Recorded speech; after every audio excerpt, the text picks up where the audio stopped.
Hello again, everyone. This is William Pittman, the Senior Fire and Gas Detection Consultant for Micropac in the United States.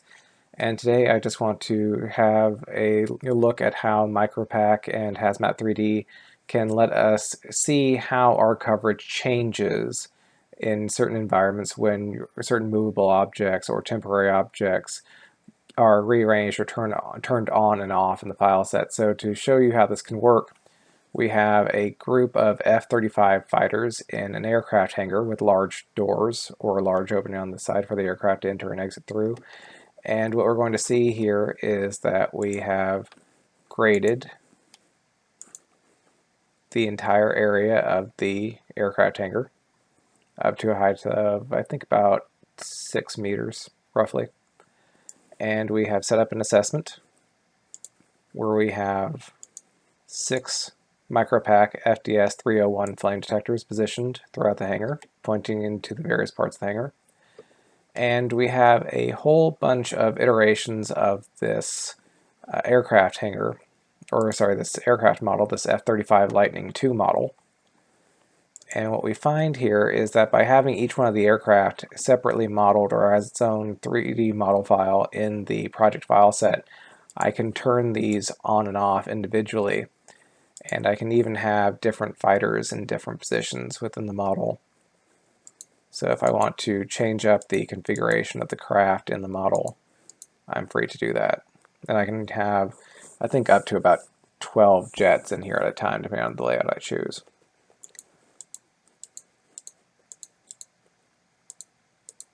So to start out, I'm just going to have a row of 5 jets in the middle of the hangar. And I'm going to go down here and I'm going to say assess. And it's fussing at me a little bit because I have some of my grade bubbles turned off, but that's not going to keep it from writing the assessment the way I want. And as it's cranking along, making good progress, we can see we're starting to see areas of green, which is an area that at least 2 detectors can see into, even around our aircraft.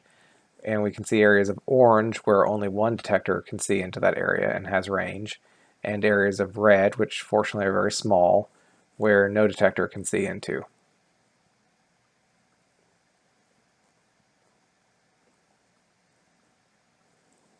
And because the elevation of my aircraft is about 2.5 meters, one of the things that we're going to notice here is that we're going to because of my detectors are also at 2.5 meters, we're sometimes going to see obstruction from the bodies as the number of aircraft increases that we don't see at other levels, at the upper levels.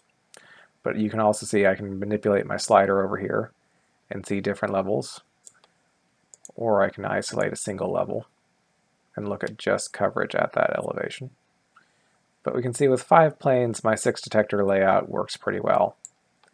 But then we're going to see how that changes.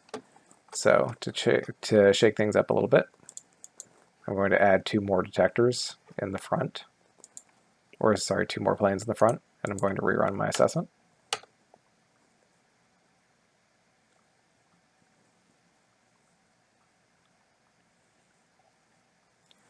And the fun thing about this is that I'm keeping my detectors the same. I'm keeping my detectors turned on, and I can quickly and easily just change where my planes are, change the layout of my planes in the hangar, and I can get a new assessment that shows me how my coverage changes as the number of aircraft increases or the position of the aircraft changes.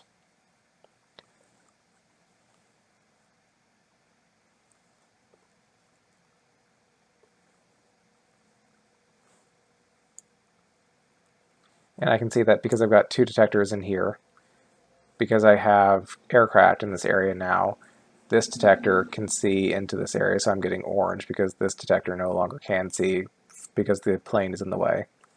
But if I look underneath the level of the wing, I see I get good coverage from that detector because both can see underneath the aircraft because I've chosen the elevation for the detector appropriately. And just like this, I can change things up again.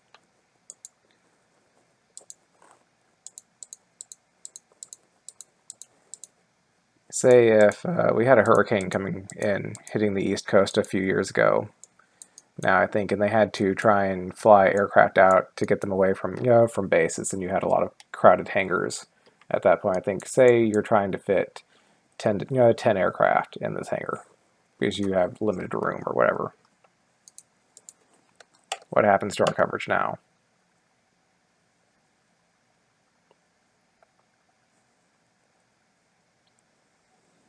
And off the bat, immediately, just as I'm seeing the lower elevations, I can see that these detectors back here are helping give me a good 2 out of n coverage in these areas. But where this detector can't see into this area, I'm starting to lose some coverage because none of the detectors on these sides can see past these aircraft. And I can see I'm starting to have holes open up in the middle of my aircraft hangar area.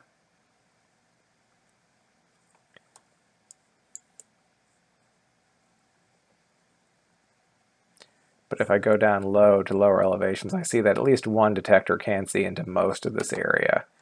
And those gaps only really start to open up as I get a little bit off the deck floor. So then I've got to see, do I really worry about those gaps between the bodies of the aircraft when I've got good coverage at the base?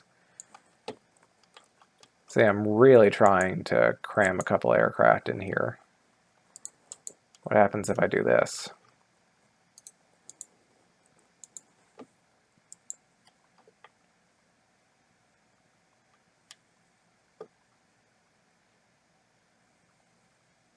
And now I can see that because I've added these two in here, I'm actually getting even at deck level these rather large openings in my coverage.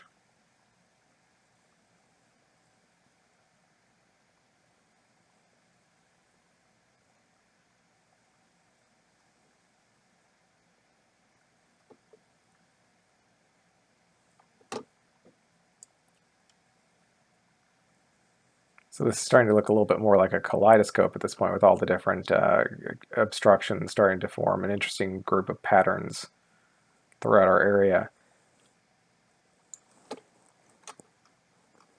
But then what happens if I start to make a couple of other modifications? What if I turn off these and turn on these middle position fighters?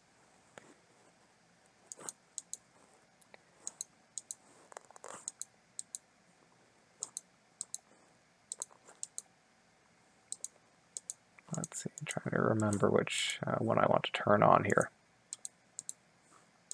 There we go.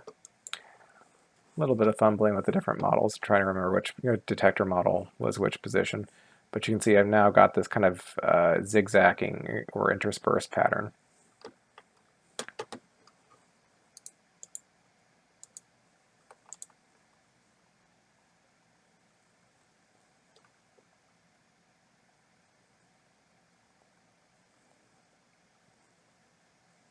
And here we see even low down, at least at the level of the deck, I'm getting good coverage even with this many fighters arranged in this configuration.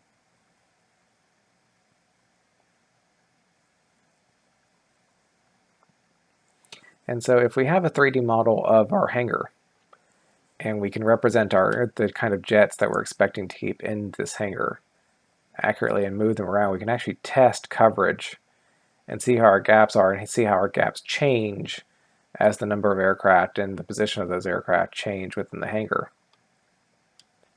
And we can say, based on this, like, how do I actually think I'm going to keep aircraft in this hangar? Based on this, do I want to limit the number of aircraft that I allow to have in this hangar? Do I want to have allowed or disallowed aircraft configurations in the hangar? Or alternatively, since I have detectors in these positions in the corners, since one of my biggest problems that I'm seeing tends to be in this area, do I need to add another detector right here looking out into this space and right here looking out into this space to give me a more complete coverage in this area when the number of aircraft is increasing and when this detector back here can't see in here? Because even, say, hypothetically, what if this is a maintenance area for craft?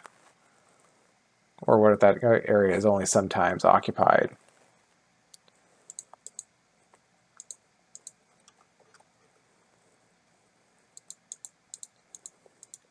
Because if I just take out those two craft in front and run my assessment,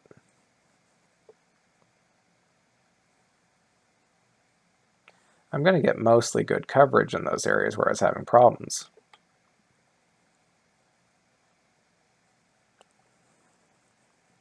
See, I don't really start to see gaps. And they're relatively small ones, but I don't see gaps until I'm getting a little bit above the deck where I'm starting to conflict with the aircraft. At that point, my main point of focus in something like an aircraft hangar is going to be my deck level, because I'm expecting pool fires. And the coverage criteria for these things usually focuses on the deck level, and I can see within about 1 meter of the deck I get very good coverage and very limited gaps, if any.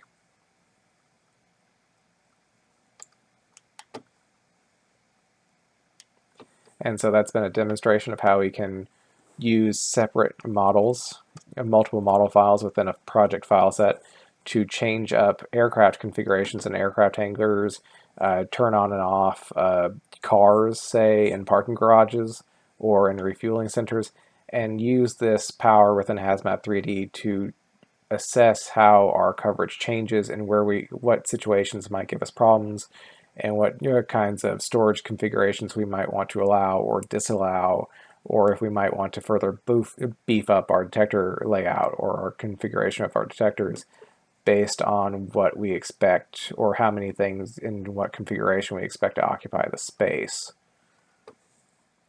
Catch you next time.